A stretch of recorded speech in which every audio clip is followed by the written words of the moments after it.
بسم اللہ الرحمن الرحیم۔ السلام علیکم دوستو،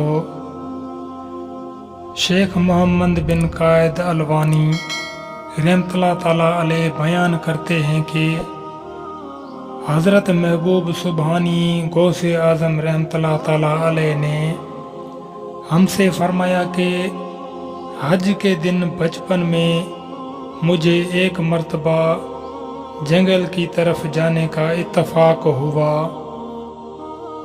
اور میں ایک بیل کے پیچھے پیچھے چل رہا تھا۔ اس بیل نے میری طرف دیکھ کر کہا، اے عبد القادر رحمۃ اللہ تعالیٰ علیہ، تم کو اس قسم کے کاموں کے لیے تو پیدا نہیں کیا گیا۔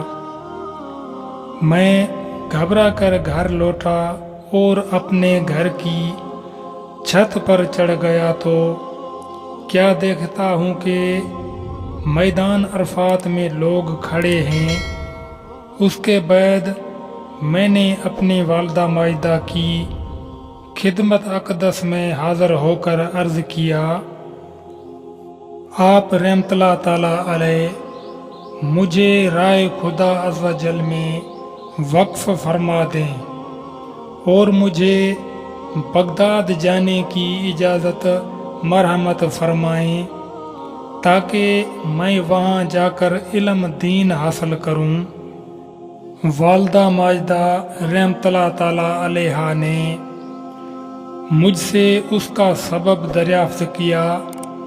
میں نے بیل والا واقعہ عرض کر دیا تو آپ رحمۃ اللہ تعالیٰ علیہ کی آنکھوں میں آنسو آ گئے اور وہ 80 دینار جو میری والد ماجد کی وراثت تھے میرے پاس لے آئی۔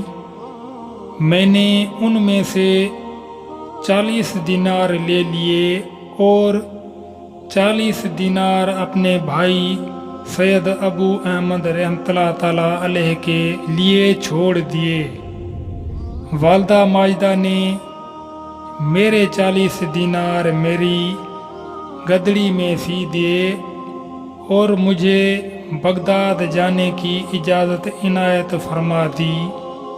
آپ رحمۃ اللہ تعالیٰ علیہ نے مجھے ہر حال میں راست گوئی اور سچائی کو اپنانے کی تاکید فرمائی اور جیلان کے باہر تک مجھے الوداع کہنے کے لیے تشریف لائیں اور فرمایا، اے میرے پیارے بیٹے، میں تجھے اللہ عز و جل کی رضا اور خوشنودی کی خاطر اپنے پاس سے جدا کرتی ہوں اور اب مجھے تمہارا منہ قیامت کو ہی دیکھنا نصیب ہوگا۔